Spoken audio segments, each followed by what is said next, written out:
자, 고1 비문학 독해 연습. 오늘은 사회 1번 경제 지문입니다. 우리 친구들이 경제 지문을 좀 어려워하는데 어렵다기보다 익숙하지 않아서 그런 거겠고요. 일단은 이 지문 같은 경우 2013년도 8월 고등학교 2학년 이투스 모의고사에 출제된 문제입니다. 자, 일단 경제 지문은 하나의 현상이니까 사회 지문을 볼 때는 항상 그 현상의 특징, 그리고 개념어, 그 다음에 어떤 통시적 관점에서 변화 과정을 봐야 될 것 같아요. 그 다음에 어떤 제도와 정책의 특징과 한계점, 그리고 그 한계점을 대안하기 위한 대응 방안에 대해서 우리 친구들이 알아볼 필요가 있겠지. 그 다음에 사회학자들이 나온다면 어떤 그들의 견해 주장, 그것들의 어떤 특징과 차이점을 비교해볼 필요가 있습니다. 그 다음에 제일 중요한 거 사례 적용 문제. 그 다음에 이 그림처럼 보면 그래프가 나와 있는데요. 그래프는 우리 친구들에게 주는 어떤 쥐약이 아니라 하나의 힌트이다. 그래서 먼저 그래프를 먼저 보자. 항상 다시 한번 강조합니다. 자, 이제 1달러, 그 다음에 2달러. 자, 단락을 나눌 때는 어떻게 알았었다. 단순하게 단락을 번호만 매기는 게 아니라 이 단락에 어떤 키워드들이 있으며 그런 것들 한번 눈에 쓱 훑어보자 그랬었지. 숫자들이 겁나 많네. 그 다음에 뭐 수요 곡선, 뭐 소비자 잉여 그런 것들이 나와 있고 생산자 잉여 이런 것들이 나와 있어요. 책상이 조금 흔들릴 수 있으니까 이해 부탁합니다. 자, 1번 문제 윗글의 서술 방식에 대한 설명으로 적절하지 않은 것은 가령 이런 식으로 해서 서술 방식이 옳은 거를 물을 수가 있거든. 옳은 거를 묻는다면 이 전체적인 이 이야기 같은 경우 네 단락이잖아. 네 이야기를 통합적으로 물어보는 것들이 나올 텐데 1번 같이 서술 방식이 아닌 것을 물어본다면 이 선택지 중에서 하나만 제외하고 나머지 4개는 각 단락별로 있을 거야. 가령 무슨 말이냐면 1번이 요 1단락이 있던가 2번이 2단락이 있던가. 야, 시각자료 활용했다. 여기 시각자료 있잖아. 이건 빼박 답이겠지. 이건 빼박 옳은 이해겠지. 이런 식으로 해서 각 단락별로 파악해 볼 필요가 있습니다. 그 다음에 2번 윗글을 통해 알 수 있는 내용으로 적절하지 않은 것은 자, 이런 5초 내로 키워드들만 보라 그랬어. 많이 나오는 단어, 괴상한 단어들. 자, 생산자 잉여, 그 다음에 소비자 잉여, 뭐 선호도, 어떤 뭐 지불 의사, 그 다음에 소비자 잉여, 생산자 잉여. 자, 제일 많이 나오는 게 생산자 잉여와 소비자 잉여였었어요. 그럼 여기 본문에 이런 것들이 나오겠지. 그럼 한 번쯤은 힐끗 바라볼 필요가 있겠죠. 그 다음에 3번 문제. 자, 윗글을 읽은 독자가 보기에 대해 보일 반응으로 적절하지 않은 것은 자, 사례 적용 문제입니다. 그래프를 바라볼 때 맨 처음 뭘 보랬다. 자, 세로축과 그 다음에 가로축 간의 관계성에 대해서 보라 그랬다. 자, 세로축은 가격이고요. 가로축은 어떤 수량입니다. 수요량이란 거 나왔었어. 자, 항상 사회현상은 경우의 수, 케바케였잖아. 뭐뭐가 넘으면 뭐뭐가 내려가면 자, 어떤 변화 양상이 나온다는 얘기겠죠. 그 다음에 이 책의 특징 이런 것들 한번 배경 지식 쌓아 올리기랍시고 해서 나와 있거든요. 잘 보기 바라겠습니다. 절대로 문제 풀기 전에 이걸 본다 안 본다? 안 본다. 자, 한번 시작해 볼게요. 일반적으로 소비자들은 재화를 몇 단위 구입하든 동일한 가격을 지불한다. 자, 소비자들 재화 단위는 하나의 개수를 의미하는 거겠지. 자, 그런데 어떤 재화든지 그것을 구입하는 사람이 있는 반면 구입하지 않는 사람도 있다. 나는 깐돌이를 좋아하거든. 난 수박발 좋아하거든. 근데 수박발을 나는 사겠지. 근데 수박발을 안 사는 사람도 있겠죠. 첫 번째 질문. 참, 비문학을 할 땐 여기쯤에서 우리가 지금 훑어보는데 1분 정도 걸렸겠지? 그럼 시간을 재라 그랬어. 시작하고서 이제 맨 마지막에 3번 문제까지 한 다음에 다시 한번 시간을 적어 놓으라 그랬어요. 뭐 몇 분 내로 해야 된다 이런 것들이 아니라 자, 전체 시작할 때부터 문제를 다 풀 때까지 어떤 몇 분 정도 걸린다. 그걸 체크를 해보라 그랬어. 그 다음에 한 문장이라도 이해가 안 된다. 그러면 그냥 얼추 넘기면 안 되고 그걸 곱씹어 봐야 돼. 일반적으로 소비자들은 재화를 몇 단위 구입하든 동일한 가격을 지불한다. 무슨 말이냐면 수박바 한 개도 뭐 800원. 수박바 5개면 800원 곱하기 5개란 얘기지. 근데 어떤 재화든지 그것을 구입하는 사람이 있는 반면 구입하지 않는 사람도 있다. 수박바를 사는 사람, 수박바 안 사는 사람. 이것은 사람들이 지니고 있는 선호 체계가 다르기 때문이다. 그럼 뒤에 뭐가 나오겠어? 선호 체계가 무엇인지 나오겠지? 가령 포 이그젬플 아이스크림 가격이 1,000원이라 할 때 아이스크림에 대한 사람들의 선호도가 다르기 때문에 아이스크림 한 개를 소비할 때 값은 1,500원, 을은 700원의 가치를 부여할 수 있다. 아이스크림이 1,000원인데 값은 이 아이스크림에다 1,500원의 가치를 부여한 거야. 그럼 너 같으면 사겠냐 안 사겠냐? 사지. 야, 이거 1,500원밖에 안 돼? 야, 이거 되게 맛있는데? 사겠지만 의뢰 입장에선 700원의 가치밖에 없다는 얘기야. 근데 1,000원 주고 사겠니 안 사겠니? 안 사지. 이 경우 갑은 아이스크림을 한 개 이상 구입하겠지. 왜? 오케이. 500원 남은 거 아니야. 야, 딱 가격표를 보기 전에 야 저거 한 10,000원 정도 되는 거 아니야? 아니 한 2,000원 정도 되는 거 아니야? 이렇게 생각했는데 1,000원이래. 그럼 득템한 거지. 을은 한 개도 구입하지 않을 것으로 예상했어. 딱 보자마자 맛 되게 없겠다. 저거 뭐 가격이 한 700원밖에 안 될 거야. 근데 1,000원이래. 사겠냐? 안 사지. 나가 갑이 두 번째 아이스크림에 대해서는 1,200원의 가치를 부여했대. 한번 먹어본 놈인가 보지. 세 번째 아이스크림에 대해서는 800원의 가치를 부여한다면 갑은 아이스크림 두 개를 구입할 것으로 예상할 수 있다. 세 번째 거 가격이 1,000원이라는 전제하에 움직이는 거야. 이건 다. 그러면 1,200원짜리면 내가 예상했었던 값어치는 1,200원인데 실제 가격이 1,000원으로 매겨져서 사겠지. 근데 800원으로 가치를 매겼는데 1,000원이래. 안 사지. 이 경우 시장에서 거래를 통해 갑이 얻는 이익은 1,500원에서 1,000원. 이 1,000원은 뭐야? 진짜 여기에 가격을 얘기를 하는 거겠지. 그 다음에 1,500원과 1,200원은 뭐야? 얘가 예상했었던 흔히 말하는 희망 소비자 가격을 얘기를 하겠지.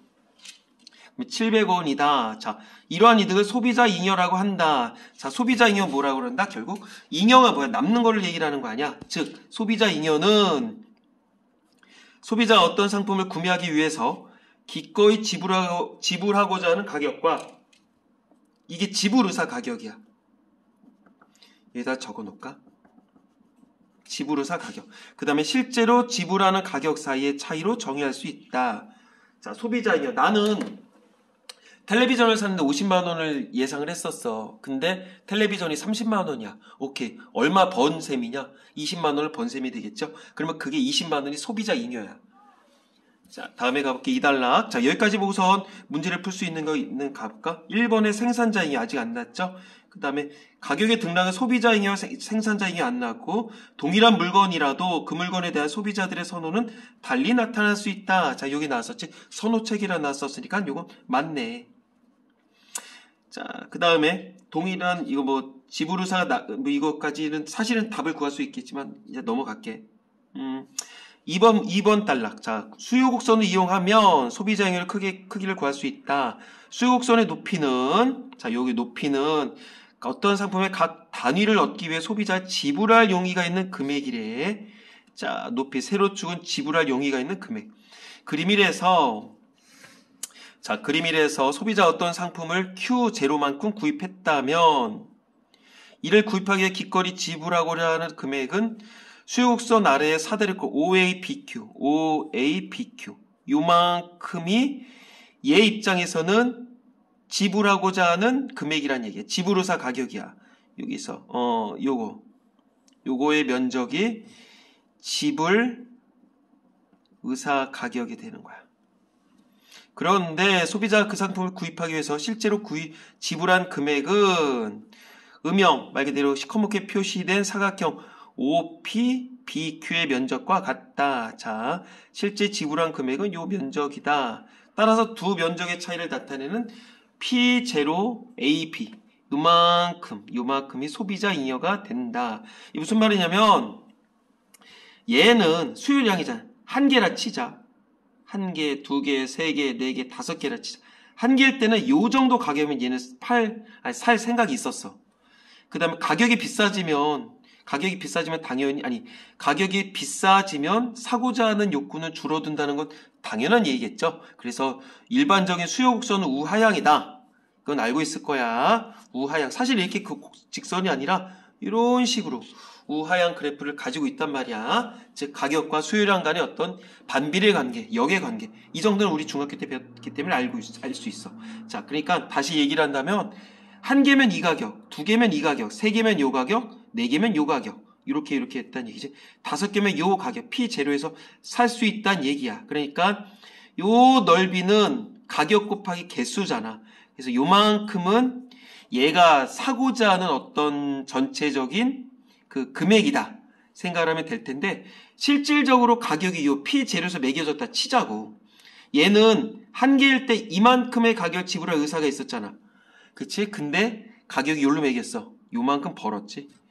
두 개일 때 요만큼의 가격을 지불할 의사가 있었어. 근데 가격이 이렇게 됐지. 요만큼 벌었지. 네 개일 때 이만큼 지불할 의사가 있었어. 근데 가격은 요래.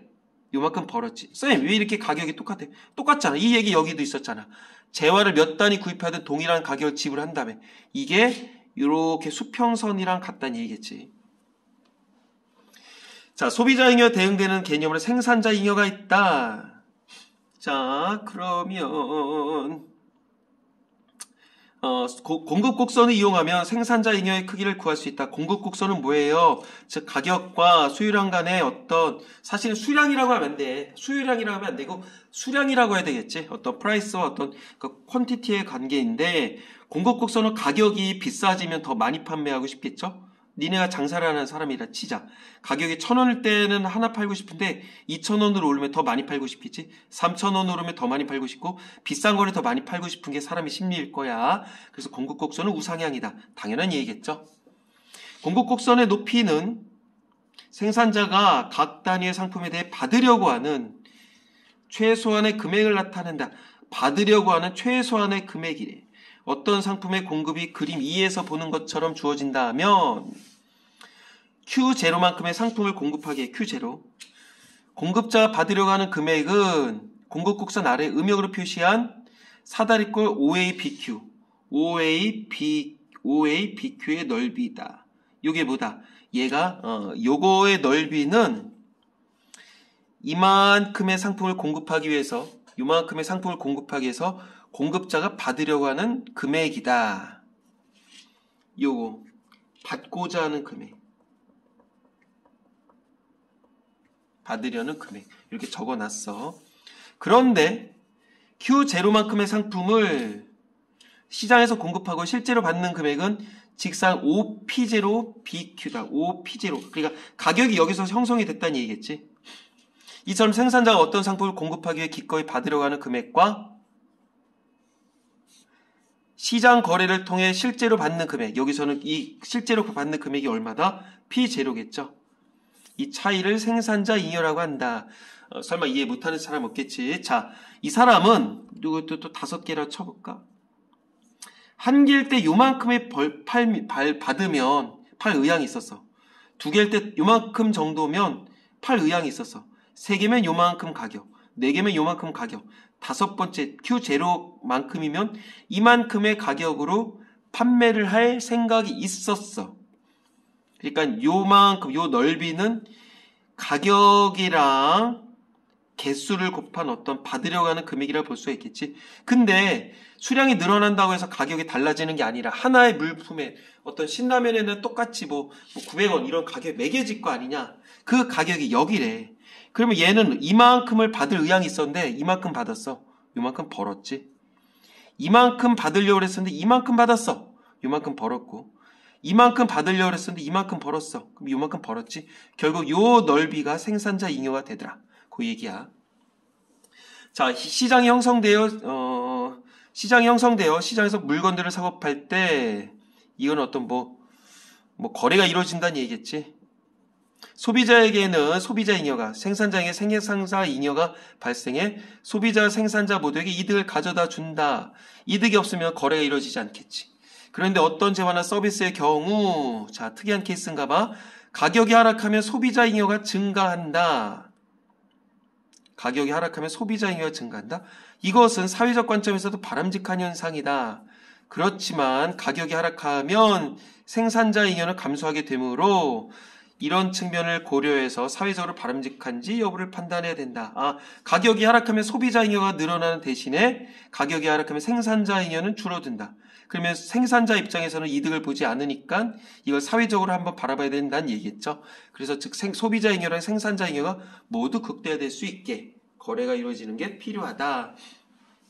어려운 질문은 아니야. 자, 그래서 실질적으로는 우리가 수요곡선과 공급곡선 이렇게 따로 했었는데 이렇게 해볼까? 이게 여기 3번 문제 밑에 보면 공간이 있으니까 이렇게 그려놔. 이건 프라이스고 가격이고 이건 수량이야. 자, 요거는 뭐다? 공급곡선 서플라이. 자, 공급이라고 해놓게. 그 다음에 요거는 뭐다? 수요다. 즉 디맨드. 자, 요거 P0, Q0. P0의 가격에서 거래가 이루어진다는 얘기야. Q0만큼의 수량에서 거래가 이루어진다는 얘기야. P0의 가격, Q0의 수량에서. 그러니까 요거 있잖아. 요 넓이. 요 넓이는 결국은 뭐라고 볼 수 있다? 요 넓이가 5. 그다음에 이거를 뭐라 할까? 뭐 K라고 해 놓을까? 5P0 KQ0는 이 넓이가 결국 뭐다? 총 거래액이 되는 거지. 총 거래액. 왜? 이만큼의 가격으로 이만큼을 사고 판 거니까. 그랬을 때 요거 있잖아. 요 넓이 있죠? 요 넓이가 결국 뭐다? 그 소비자 잉여다. 얘는 이만큼의 가격으로 살려고 했었는데 요만큼으로 산 거 아니야. 그 요만큼. 얘는 공급자는 요만큼의 가격으로 팔려고 했었는데 이만큼의 가격으로 판 거 아니야. 요게 요 넓이. 요 넓이는 결국 생산자 잉여다. 이렇게 보면 될 것 같아. 자, 가격이 내려갈 때 뭐 소비자 잉여와 증가 이것에 대해서는 여기 뭐 그래프 있으니까 한번 우리 친구들이 한번 생각을 해보시고 그 다음에 모르겠으면 선생님한테 물어보기 바라겠습니다. 자, 1번 문제 가볼까? 서술 방식 상대적인 두 개념을 대비적으로 설명했다. 맞죠? 생산자 잉여와 소비자 잉여를 대비했죠. 대비는 다른 거야. 대조랑은 달라. 그 다음에 2번 됐고 구체적인 사례를 활용했다. 이 뭐야 뭐 아이스크림 하는 거 얘기했었잖아. 맞고요. 그 다음에 현상과 그에 따른 이유를 제시했다. 화제를 시작한다. 그치? 선호체가 다르기 때문이다. 이런 식으로 해서 어떤 일반적인 사례를 제시했죠. 그 다음에 통념에 대해 의문을 제기한다. 통념이라고 하는 어떤 우리 보편적 생각을 얘기를 하거든요. 근데 근거를 들어 이를 반박한다? 그딴 거 안 났다. 그래서 빼박 5번이다. 그 다음에 2번 윗글을 통해 할 수 있는 내용. 자, 세부 내용 파악하기. 생산자 잉여는 공급 곡선의 크기를 구할 수 있다. 자, 여기다 적어두는 거야. 2번에 1번 이런 식으로. 가격의 등락, 오르고 내리는 건 소비자 잉여와 생산자 잉여의 변화에 영향을 미친다. 그게 여기 나왔었죠. 그럼 여기다가 적어놓을까? 2번에 2번. 동일한 물건이라면 저 손호는 달라진다고 여기다가 적어두는 거야. 1번, 2번에 뭐 3번. 그 다음에 4번. 동일한 물건에 대한 지불 의사가 낮은 사람이 높은 사람보다 소비자 잉여가 크다. 그러겠냐? 아니겠지. 더 지불 의사 말 그대로 내가 사고자 하는 액수래. 아니, 그 금액이래. 되게 비싸게 불렀어. 난 되게 비싸게 생각을 했었어. 근데 가격은 여기야. 얘는 뭐 A라는 애는 싸게 불렀고 B라는 애는 되게 비싸게 불렀어. 똑같 둘 다 소비자인데. 근데 가격은 여기야. 그러면 더 비싼 가격을 주고서 사고자 했었던 A. 그 사람 애가 더 소비자 잉여가 크겠지. 그 다음 소비자 잉여를 증가시키는 정책을 구사할 때 생산자 잉여를 고려해야 되겠지. 왜 자칫하면 요런 식으로 아까 전에 구성이 되니까 소비자 잉여를 크게 하는 과정에서 생산자 잉여가 줄어들 수 있기 때문이겠죠. 자, 이걸로 가지 말고 우리 친구들이 요거 있잖아. 요 그래프를 얘기를 할 때 선생님처럼 수요 곡선과 공급 곡선을 같이 그려두고 하나씩 움직여봐. 그래서 요 넓이로 움직여보면 저 양반이 뭘 얘기를 하는구나 우리가 알 수 있을 거야. 자, 3번 가볼게요. 라면 가격이 1,000원일 경우 여기네. 자, 라면은 10만 개가 되겠다. 쭉 이거 수요 곡선. 왜? 우하향이니까. 자, 요거는 소비 곡선이야. 수요 곡선이야. 그럼 1번 맞죠? 그 다음에 라면 가격이 1,000원일 경우 A의 면적만큼 소비자 잉여가 되겠다. A. 그치? 요만큼 소비자 잉여가 되겠지? 왜? 얘는 원래 2,000원을 살 생각이었었는데 1,000원의 가격이 형성이 된 거니까 이 가격은 변함이 없어. 쭉. 그러니까 맞겠고. 그 다음에 3번 라면 가격이 2,000원이 넘으면 어느 누구도 라면을 소비하려 하지 않겠지. 그치? 라면이 1,000원에서 500원 내려가면 라면 소비는 5만 개가 증가하겠다. 1,000원일 때 10만 개, 500원일 때 15만 개. 그럼 5만 개 늘어났네. 야, 이게 고의 문제라고? 뭐야 이게? 그 다음에 라면 가격이 1,000원에서 500원으로 내려가면 소비자 잉여는 C 면적만큼 증가하겠다. 자, 1,000원이다. 1,000원일 때 소비자 잉여는 A였었잖아. 이게 뭐야? 여기가 B라고 나왔나 본데? 그러면 소비자 잉여는 B의 면적만큼 증가하는 게 아니라 요만큼이 증가하는 거겠지. 그러니까 B 더하기 C만큼 증가하겠죠. 그래서 이렇게 풀면 될 거야. 그리고 채점을 하시고 바로바로 채점을 하시고 항상 하는 거 이렇게 단락마다 이 단락에서 무슨 얘기했었다.